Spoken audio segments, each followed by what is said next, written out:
All right, Shalom.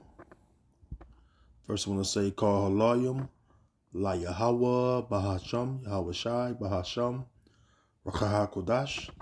Double honors to the apostles and elders of Great Millstone who rule and teach well, and who have taught us knowledge. Honors and salutations to you, fellow laborers out there doing the work in truth and in sincerity, especially during these times. Shalom to the few Akwaf that believe as well. A hearty shalom to you other laborers and believers that are scattered throughout the face of the earth. Even if you're among the heathen, and even like the heathen, who be the speckled Israelites, to the household of faith, which is the elect, I want to say shalom. Fair use, fair use. My video's not monetized. I don't make any compensation, only for literary, commentary, and educational purposes. So with that, fair use, under the 1976 Fair Use Act, Section 107. So, man, I'm just let this video rip. And I might just entitle it, Babylon needs help, all right, from its allies, because that's exactly what's going on. A lot of people calling this war or comparing it to the Vietnam War on steroids, where, the war that America actually lost. And they don't want to outright acknowledge it publicly, but if you know history, you know about the war. Clearly, they lost. And also Afghanistan, where people talking about how Afghanistan have stood the test of times, and pretty much they was able to eventually cause the American occupation to end, and pretty much reclaim their country as far as those Afghanis. But you have a situation right now going on in Persia, which is known as Iran today, where it's the same situation, but like I said, it's on steroids. And what you see is the State of Israel Defense Forces and Babylon, which is America. You see their military forces get crushed, and it's all due to underestimating the Persian people, right, and its military capability. Right, then the terrain that they're located on, as far as the country of Iran, it's a very hard terrain to even fight on. It's a mountainous region, even. So, yeah, man. Talking about putting boots on the ground, but to no avail. Okay, because first and foremost, all right, Babylon will be destroyed, man. Okay, because the end of Babylon, which is America, is upon it. Okay, so they've entered into this war with Iran or Persia, and what they've basically found out that they're gonna need help. But here it is. They'll proclaim publicly that they're the most powerful nation on earth. If you're the most powerful nation on earth, why you need help from your allies? Okay, it's because that the Persian or Iranian people, or just the military itself, is a formidable force to be reckoned with. Okay, but anyways, without any further ado, let's play the clip again. Fair use, and I'm gonna let you see what's going on. As gas prices climb across the country, President Trump pressured allies to help secure safe passage through the Strait of Hormuz, a key oil shipping choke point. We strongly encourage other nations whose economies depend on the strait far more than ours. Only about 7% of U.S. crude oil imports come through the strait, but countries in Asia rely much more on what's pumped out of the region. The president has asked several of them, plus European countries, to send warships or mine-sweeping vessels to help the U.S. Navy escort tankers through the strait. Numerous countries have told me they're on the way. Some are very enthusiastic about it, and some aren't. So far, you gotta think too. A lot of Babylon's allies, all right, the other members of NATO, the alliance of NATO, basically, which NATO, it stands for North Atlantic Treaty Organization. But basically, the other members in NATO, they depend on oil and natural gas and other goods that come from that particular region, and have to travel by way of cargo ships through the Straits of Hormuz. But what happened is the Iranian people or government have continued to shut down the Straits of Hormuz. Thus, it's shut down to America's benefits, all right, or the beneficiary, not beneficiary, Shalakia, the American interests agenda that's over there, which is really the elite's agenda, agenda to steal resources from these different lands, but pretty much anything that's involving American interests and assets, they're basically blocking it from traveling through the Straits of Hormuz. Okay, and that's causing inflation to rise higher and higher. Right now, gas here in Indiana is almost $4. And in some places it's over for $4 because of premium, mid-grade and premium. So that's pretty fucking high. So gas has jumped up. Basically, this is before the war. It was the lowest was like $2.49 at a few places. So now it jumped from that to over $4. Okay, over $4 right now. So that's like $1.60, $1.70 jump since the war began. Okay, and it's only going to get worse because this economy is going to feel it. All right. Matter of fact, the world or the global economy, all right, is going to feel it, and they are feeling it because a lot of them don't have strategic reserves, and the Iranian people, they know that, which is intelligence. It's intelligent on their behalf, knowing the strategic way how to starve a country out or cause a country to collapse and lose morale is, to help crash the economy. So that's something to look forward to. The coming crash of this economy, which, is going to work right into the wicked, evil schemes of the elites because they want to chip everybody anyway. So it's, and they fund both sides of the war anyway, regardless. But, yeah, man, the MOTB system, all right, will be put online once this dollar crash, man. And we're on the verge of it, man. We're super close to it crashing. Okay, so bear with me 1 second. Here we go. So let's play a little more of the clip. Aren't Spain, Italy, and Germany said they won't help. We can't be at every place to support a war which we didn't start. Trump took aim at those NATO allies. Why are we protecting countries that don't protect us? And I've always felt that was a weakness of NATO. We were going to protect them, but I always said when in need, they won't protect us. But top military leaders have warned the president Iran could attack ships escorting the tankers in the narrow strait. That's a concern for many allies who didn't support the U.S. decision to strike Iran. While taking the necessary action to defend ourselves and our allies, we will not be drawn into the wider war. Here at home, gas prices have climbed 23 cents in the last week. The president today tried calming consumer concerns. When this is... And, this dude is basically lashing out at his neighbors for doing stupid shit that he's done on behalf of these Amalekites, man. Okay? Which I believe he's an Amalekite as well. Okay? But the point is, you fucking entered into this war on behalf of the Amalekites, the least of the flock drawing them out. And now you're feeling the consequences. All right, you in them Amalekites of, basically, declaring war on Iran. All right, or Iran, how you want to pronounce it. All right, really, they Persian, all right, or the Persians. But you wage war on them, and they've been striking you back, and so much so that you're basically calling for or waving your white flag, man.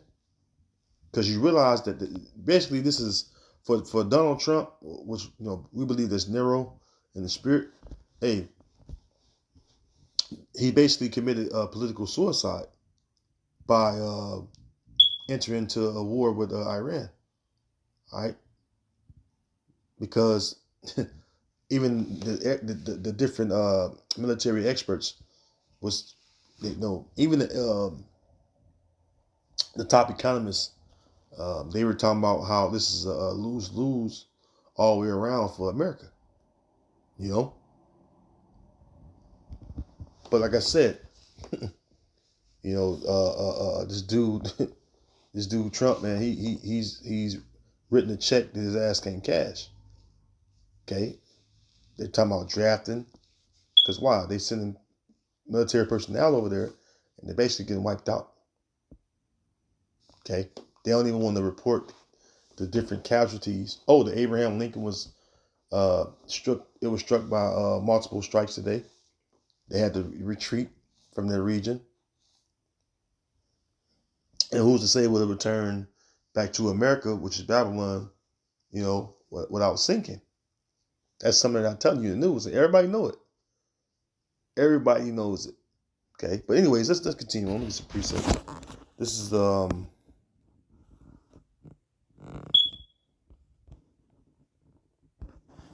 book of Jeremiah. And I'm start at verse 24. Jeremiah 50 and 24 says, I have laid a snare for thee, and thou art also taken, O Babylon, and thou wast not aware. Right, because the snare was what? You enter into a war with Iran, which again, like I just quoted Joel, the 2nd chapter, where the least of the flock would draw them out. Well, not Joel, Slakia. Joel, the 2nd chapter, where it speaks about the American army being removed. All right. The Lord said he would remove far off the northern army. And then Jeremiah 49 and 50 speaks about what? The least of the flock drawing them out. And that's the tiny tops. Those are Amalekites over there. Okay? They're the ones that drew out the American army into this war with Iran, which they said it won't end no time soon. It could be drawn out for years, they saying. Even though we know that, I don't even think that far ahead, years, Even though no man knows a day, time, or hour, only the Most High himself, Yahweh, kept it in his own power. He didn't disclose that to anyone. So we'll know when he's ready, when he act and cause everything to happen. But we watch closely, all right, for the prophecies to come to pass and manifest themselves. And that's how we know we're very close. It's through the Spirit, So we see the snare catching Babylon, all right? And ultimately, Babylon is going to be destroyed, man. Okay? It says, I have laid a snare for thee, and thou art also taken, O Babylon, and thou wast not aware. Thou art found and also caught, because thou hast striven against the Lord. Right? And this place has striven against the Lord in every way. Against the true images of the Heavenly Father and His Son, and also the Israelites, the true Israelites according to the Bible. All right, which we know we have people that are speckled birds, all right, because the scriptures speak about the speckled bird Israelites, which are among the heathen nations that look like the heathen nations, but their lineage, their blood or pedigree goes back to the house of Israel. All right, whether it be, from Judah on down, so-called Negro, Latino, Native American people, man. Okay? But this place has striven against the Lord, man. Even by even saying that you're a God for your people, and then you do everything in verse to to the scriptures, man. The Lord allowed you to do these things, man, and you've spoken none but blasphemies, man. Now the judgment has come upon you. Now you're you're losing it, man. Now you're calling your allies because you know that you're gonna need their help. You need all the help you can get, but you didn't consider, man. All right, and basically, what's going to ultimately happen is this. Well, you know what? I'll get that in a moment. Let me get this real quick, because ultimately your ally is going to turn on you. So I'm gonna get that, okay? And they're showing you. You heard those different prime ministers and different ranking officials in these different governments that are aligned with or within NATO They're telling you what the Germans say, hey, we're going to be drugged into a war that we didn't start, we didn't initiate, we didn't want to start. Because they realize that it's a war. It's going to be a long-standing war. And they don't see no good coming out of it. Because it ain't no good going to come out of it. Okay, this is World War III. Okay, that's taking place. It's not even fully on, but it's going to be fully on in a moment, man. When the Most High turned that dial, man. We just waiting on the MOTB to come to pass. Okay. And when that come to pass, things are going to speed up. All right, we believe things are going to speed up according to the scriptures, because it says for those days, or it says Salakia, except those days be shortened, there shall no flesh be left for the elect's sake. Those days shall be shortened.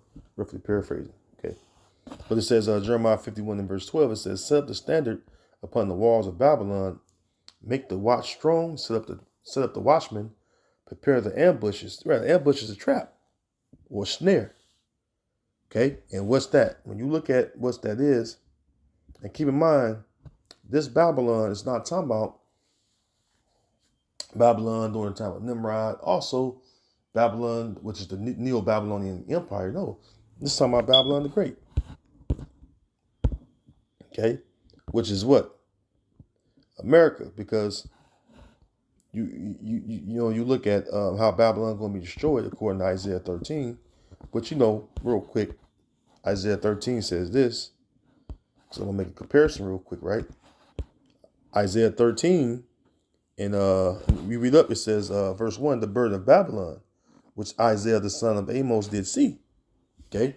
And jumping down to the point, verse 19, in Babylon, the glory of kingdoms, the beauty of the Chaldees' excellency, shall be as when the Most High overthrew Sodom and Gomorrah. And we know that the Most High overthrew Sodom and Gomorrah and the other three cities by fire from heaven. And we understand and know that the fire of the Lord is going to rain on Babylon, or this Babylon, which is linked to what? Edom, Psalms 137. Okay, also the mystery Babylon, Babylon the Great. That's America, man. Or the daughter of Babylon. That's all America, referring to America. Syria, Egypt. All right. It says what? It says the beauty of the Chaldees' excellency shall be as when the Most High overthrew Sodom and Gomorrah. And again, that was by fire. Okay. Because the Neo-Babylonian Empire landmass, which is Iraq, is inhabited. Okay. Because it says what?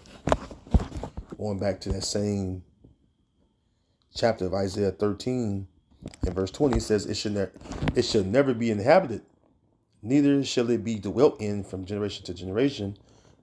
Right. Neither shall the Arabian pitch tent there, neither shall the shepherds make their fold there.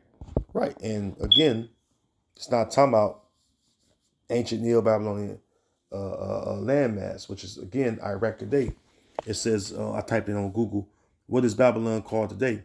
It says the ancient city of Babylon is located in modern day Iraq. See? There you go, man. I don't have to read no further. Okay? So, again, hey, the Babylon is talking about is America, not the ancient Babylon. All right, or ancient Babylon's plural, because you have the woman Nimrod. Okay, but the Neo-Babylonian Empire, which is modern day Iraq, still exists, still being inhabited, though there was in the list of countries that Amalek attacked. Okay, let's go back to Jeremiah 51 in verse 12. It says, set up the standard upon the walls of Babylon, make the watch strong. Set up the watchmen, set up the watchmen, prepare the ambushes, which is, again, a trap. An ambush, you look it up, ambush, Slovakia. Ambush is literally a trap. So to find it, it says, an ambush is a surprise attack, often military, where concealed forces lie in wait to attack an unsuspecting enemy, frequently to reduce their combat effectiveness. Okay? And this is going to happen, man. Like, the Lord's going to hit this place with plagues, man, left and right. He's going to wipe it off the face of the earth, especially that ultimate plague of the thermonuclear fire. But let's continue on. It says, For the Lord had both devised and done that which he spake against the inhabitants of Babylon. O thou that dwellest, verse 13, O thou that dwellest upon many waters, abundant in treasures, thine end is come, and the measure of thy covetousness. Right, because you think about Babylon, all right, it do sit upon many waters, as far as America. You look at the ancient Babylonian map, right? Let me see here. I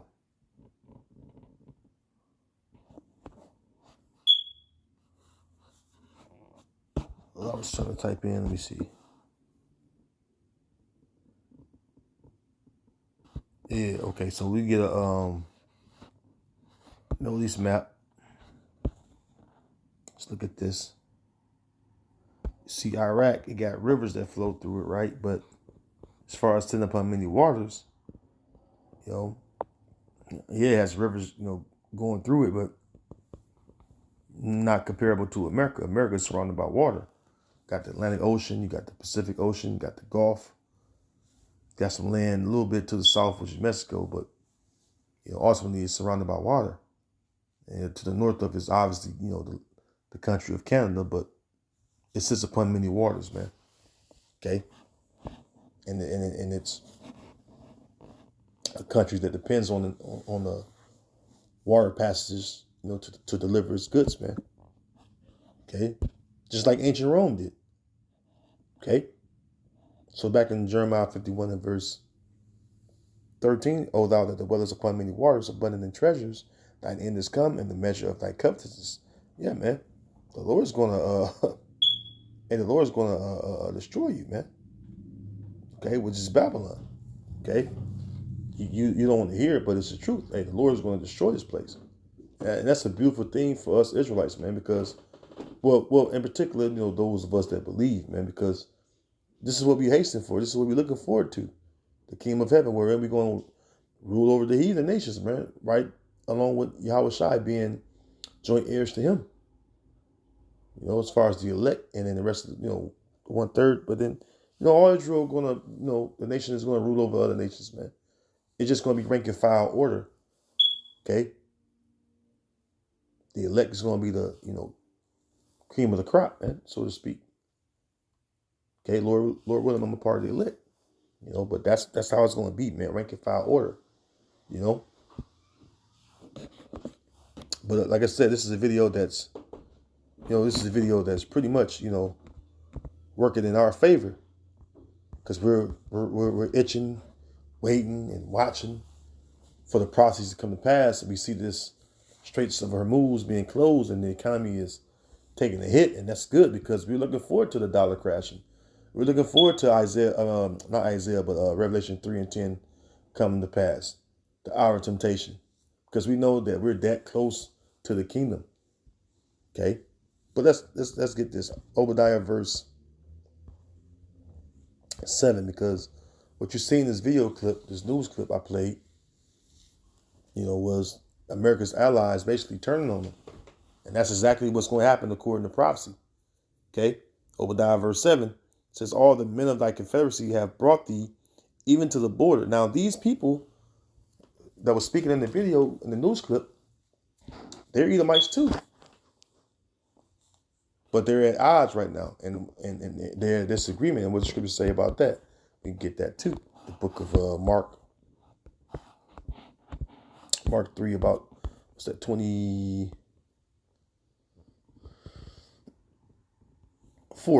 It says, and if a kingdom, Mark 3 and 24, and if a kingdom be divided against itself, that kingdom cannot stand. Right. And this is eventually how we fell as a nation. Once the split came, or the division came, it was only a matter of time before our nation fell apart. And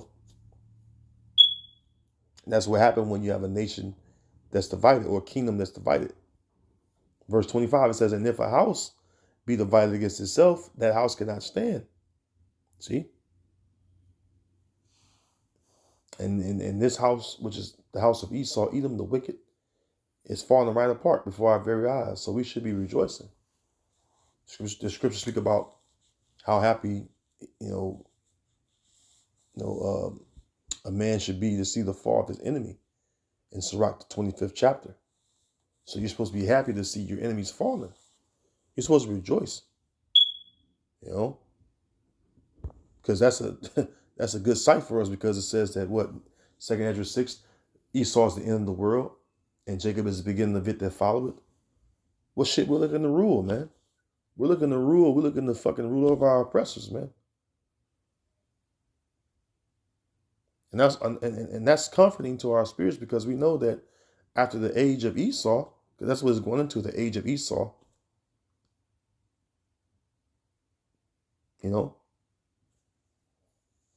after the age of Esau, the age of Jacob, which is going to be an everlasting age forever and ever, it ain't going to never end, it's going to be established, man. The throne of David, or the house of David, which is the elect under Yahushua and King David, okay, it's going to be established, man. And that's the governing elect body, man.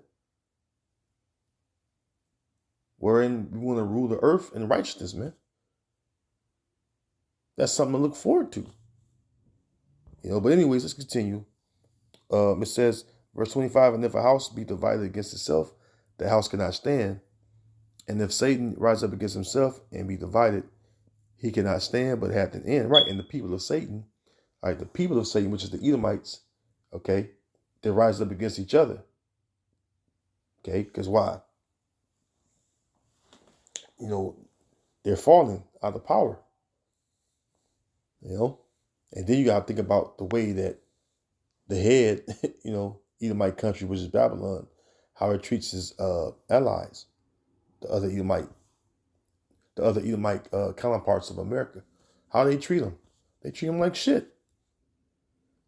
It says what? Whose look was more stout than his fellows? That's America, puffing at his allies, man.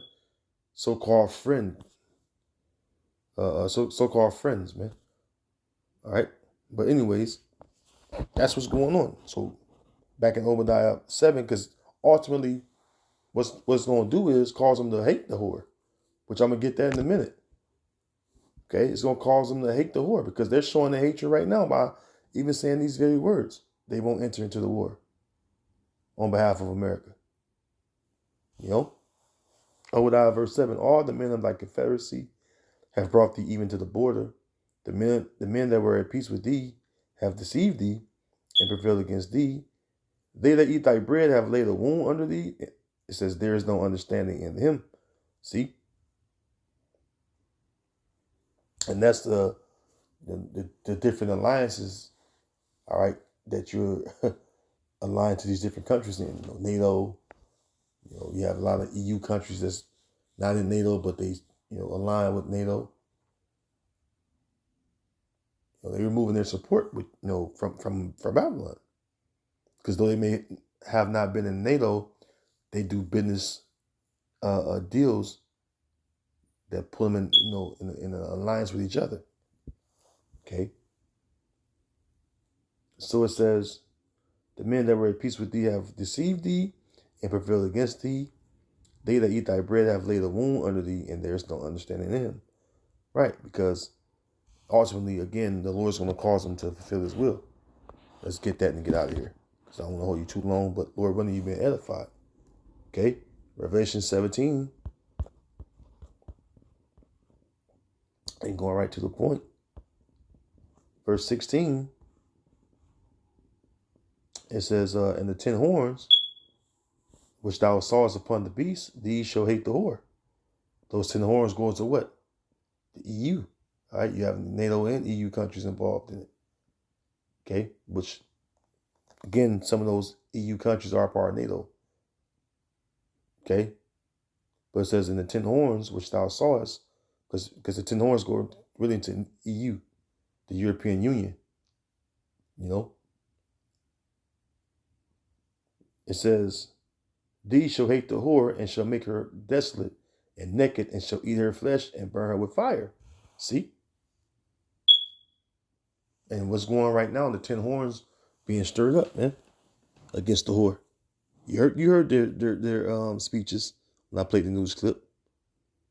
They're not standing with Babylon, you know. They usually would stand together. They would send out aid immediately. But it's not so anymore. Okay? They're going to fulfill the will of the Lord. Okay? They're going to burn her with fire, and that's it, man. Verse 17. For the Most High had put in their hearts, which is their minds, because it says what? Proverbs 21, that the king's heart is in the hand of the Lord. And he turned it whithersoever he will. Right? For the Most High had put in their hearts to fulfill his will and to agree and give their kingdom unto the beast, until the words of the Most High shall be fulfilled. See? And that's ultimately what's going to take place, man. And this is brewing before our very eyes. So we should be hastening and praising Yahweh Bashem Yahushua for that. Okay? Because we're that close, man. We're at the doors, man. So stay strong, Akim, and you feel Akwaf. You know, Lord willing, we out here soon. With that, I want to give all honor, glory, and praises to Yahweh, Bahasham, Yahweh Shai, Bahasham, Rakahakodash. Again, double honors to the apostles and elders of Great Millstone, rule and teach well. Shalom to you fellow laborers out there doing the work in truth and sincerity, especially during these times. Shalom to you, Akwaf, Abba Ball, Kwame Allah, Shalom.